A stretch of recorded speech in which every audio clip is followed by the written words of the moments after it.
శ్రీమాత్రే నమ. జయ గురు దత్తాత్రేయ నమ. వృశ్చిక రాశి వారికి ఈ వారం అంతా కూడా కుజగ్రహ సంచారం సప్తమ స్థానంలో ఉండడం వల్ల మరి జాతకుడికి తన యొక్క కాన్ఫిడెన్స్ పెరుగుతూ ఉంటుంది.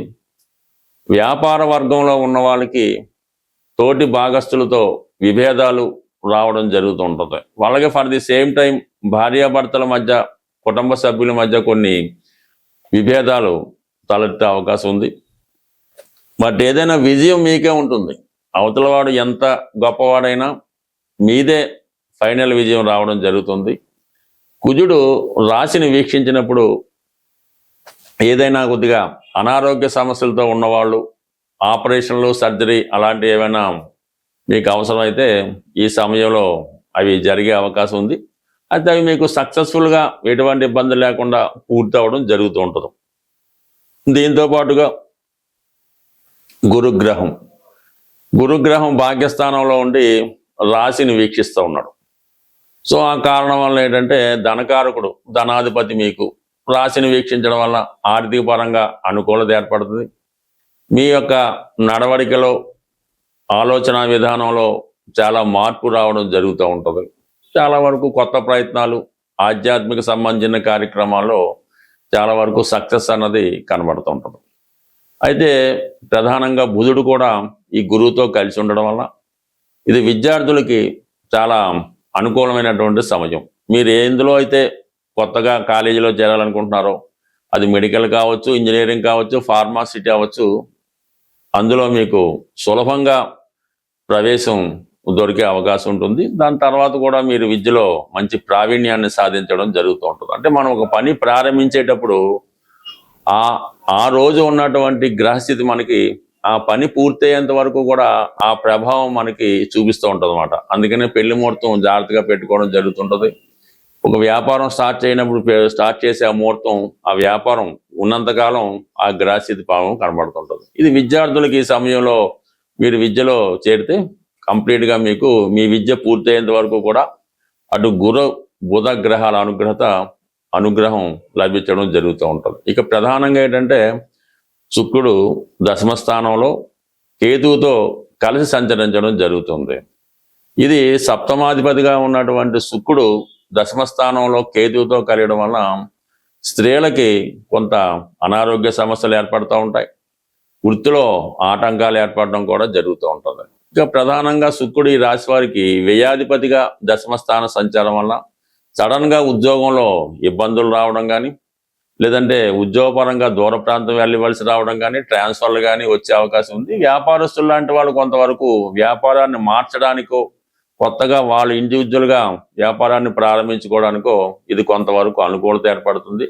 బట్ ఏదైనా శుక్రగ్రహం ఏ రాశి వారికైనా ఈ శుక్రుడు పాపగ్రహాలతో కలిసినప్పుడు కానీ, ఈ కేతు రాహుతో కలిసినప్పుడు కానీ విపరీతమైనటువంటి ధనవ్యయం జరుగుతుంటుంది.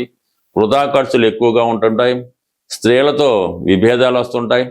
అలాగే కొన్ని ఈ చెడు కార్యక్రమాలు లాంటివి, చెడు అలవాట్లు లాంటివి కూడా జాతకుడి మీద ప్రభావాన్ని చూపడం జరుగుతూ ఉంటుంది. బట్ మిగతా ప్రధానంగా చూసినప్పుడు చతుర్థ స్థానంలో ఉన్నటువంటి రాహు కూడా జాతకుడు స్థిరాస్తిపరమైన ఇబ్బందుల్ని ఎదుర్కోవడం జరుగుతూ ఉంటుంది. అలాగే ఏదైనా ఒక స్థిరాస్తి సంబంధించిన విషయాల్లో కొన్ని ప్రాబ్లమ్స్ రావడం కానీ, ఏదైనా ఆస్తి కొనేటప్పుడు లిటిగేషన్లు కానీ జరుగుతూ ఉంటాయి. పంచమంలో శని సాధారణంగా మంచి నిర్ణయాలు తీసుకోవడంలో చాలా జాగ్రత్తగా ఆలోచించుకోవడం మంచిది. అంటే పంచమంలో ఉన్నటువంటి శని సప్తమంలో ఉన్నటువంటి కుజుడి మీద ప్రభావం చూపడం వల్ల ఈ భార్యాభర్తల మధ్య కానీ, వ్యాపార పార్ట్నర్స్ మధ్య వచ్చే విభేదాలు మీకు చాలా ఇబ్బంది కలిగిస్తుంటాయి అన్నమాట. ఏదైనా ఒక రాశి మీద ఈ కుజ శనిల ప్రభావం ఉన్నప్పుడు ఆ రాశి యొక్క కారకత్వాలు కానీ, ఆ రాశి మనకి ఏ భావం అవుతుందో ఆ భావ ఫలితాలు కానీ సంపూర్ణంగా ఇబ్బంది పడడం జరుగుతుంటుంది. సో ఏదైనా ఒక రాశి మీద ఫర్ ది సేమ్ టైం శని గురులు కలిసి చూసినప్పుడు ఆ రాశి ప్రభావం మనకి చాలా అనుకూలంగా రావడం జరుగుతుంటుంది. బట్ ఏదైనా ఈ వృశ్చిక రాశి వారికి 4-10 స్థానాల మీద ఏర్పడినటువంటి ఈ రాహుకేతువులు, మిగతా గ్రహాలన్నీ కూడా రాహుకేతువులకి అటువైపు ఉండిపోవడం వల్ల మరి 4-10 స్థానాల మీద ఏర్పడిన కాలసర్ప దోషం అటు గృహ సంబంధించిన విషయాల్లో, పర్సనల్ లైఫ్ సంబంధించిన విషయాల్లో, ఉద్యోగ సంబంధించిన విషయాల్లో కొన్ని ఇబ్బందులు జాతకుడు ఎదుర్కోవాల్సి ఉంటుంది. దీని పరిష్కారం నిమిత్తం మీరు ఈ వారం మీరు ఏదైనా రాహుకేతువులకి పూజ చేయించుకోవడం వల్ల చాలా సమస్యలకి పరిష్కారం దొరుకుతుంది. ప్రధానంగా ఈ వారం ఈ జూలై 10వ తారీఖున ఏకాదశి రావడం జరుగుతుంది. సాధ్యమైనంత వరకు ఎక్కువ ఇబ్బందుల్లో ఉన్నవాళ్ళు ప్రతి ఏకాదశికి నియమంగా ఉంటూ సత్యనారాయణ స్వామి వారి వ్రతం చేయించుకోవడం కానీ, సత్యనారాయణ స్వామి వారి ఆలయం దర్శించడం కానీ, లేదన్నా ఎవరైనా ఈ వ్రతం ఆచరిస్తున్నప్పుడు అక్కడ మీరు కూడా పాల్గొనడం వల్ల కంప్లీట్గా మీకు ఈ ఏకాదశి నియమం పాటించడం వల్ల ప్రతి నెలకి 2 సార్లు ఈ ఏకాదశి రావడం జరుగుతుంటుంది. మీరు ఒక 11 ఏకాదశులు అనుకొని ఈ నియమంగా ఈ 11 ఏకాదశులు చక్కగా పాటిస్తూ సాధ్యమైనంత వరకు మీ పెద్దవాళ్ళు చెప్పిన విధంగా ఉపవాసం మిగతా కార్యక్రమాలు చేసుకోవడం వల్ల ప్రతి వారం మీలో కంప్లీట్గా ఇంప్రూవ్మెంట్ రావడం జరుగుతుంటుంది. అలాగే మరి ఆ ఏకాదశి రోజు విష్ణు సహస్రనామ పారాయణ చేసుకోవడం వల్ల కూడా మీ జీవితంలో మంచి మార్పుకి కారణమవుతుంటుంది. అంటే ఏదైనా ఒక క్రియ, మనం శనివారం దేవాలయానికి వెళ్తున్నాం, మంగళవారం హనుమాన్ దేవాలయానికి వెళ్తున్నాం, అలాగే ఈ ఏకాదశి నాడు ఈ విష్ణుమూర్తి ఆలయాన్ని దర్శించడం వల్ల ఏదైనా ఒక కార్యక్రమం కంటిన్యూగా చేయడం వల్ల దాని ప్రభావం రావడం జరుగుతుంటుంది. అంతే తప్ప ఏదో నెలకోసారో వారానికోసారో ఆ విధంగా వెళ్ళడం వల్ల ఏ ప్రయత్నం జరగదు. ఏదైనా మనం స్వామి అయ్యప్ప దగ్గరికి వెళ్ళినప్పుడు ఒక 41 రోజులు దీక్ష తీసుకుంటాం. అలాగే మీరు ఒక 11 ఏకాదశులు ముందు అనుకోండి, దాని ప్రభావం మీకు 100% కనబడుతుంది. దాని తర్వాత మీరు జీవితాంతం కంటిన్యూ చేసుకోవడం వల్ల మీ జీవితంలో గొప్ప మార్పు, గొప్ప అభివృద్ధి మీకు మీ జీవితంలో తప్పకుండా రావడం జరుగుతుంటుంది. అలాగే కంపల్సరీగా ఏకాదశితో పాటు ఆదివారం అన్నది చాలా ఇంపార్టెంట్. ఎట్టి పరిస్థితుల్లో కూడా అది ఈ పండగ రాని రాకపోనివ్వండి, ఆదివారం రోజు మాత్రం కంప్లీట్గా ప్రతి ఒక్కరూ మన హిందూ ధర్మం ప్రకారం నియమంగా ఉంటూ సూర్యుని యొక్క ఆరాధన చేసుకోవడం వల్ల, పెద్దవారిని గౌరవించడం వల్ల కంప్లీట్గా మీకు ఏ దేవాలయానికి వెళ్ళక్కర్లేదు, మీరు ఎక్కడికి వెళ్ళక్కర్లేదు. కేవలం ఆదివారాలు చేయడం వల్ల, కేవలం ఒక 7 ఆదివారాలు కంప్లీట్గా చేసుకుంటే ఆటోమేటిక్గా దానికి అదే అలవాటు అవుతుంది.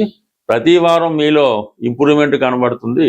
ప్రధానంగా ఈ వారం ఈ జూలై 10వ తారీఖున ఏకాదశి రావడం జరుగుతుంది.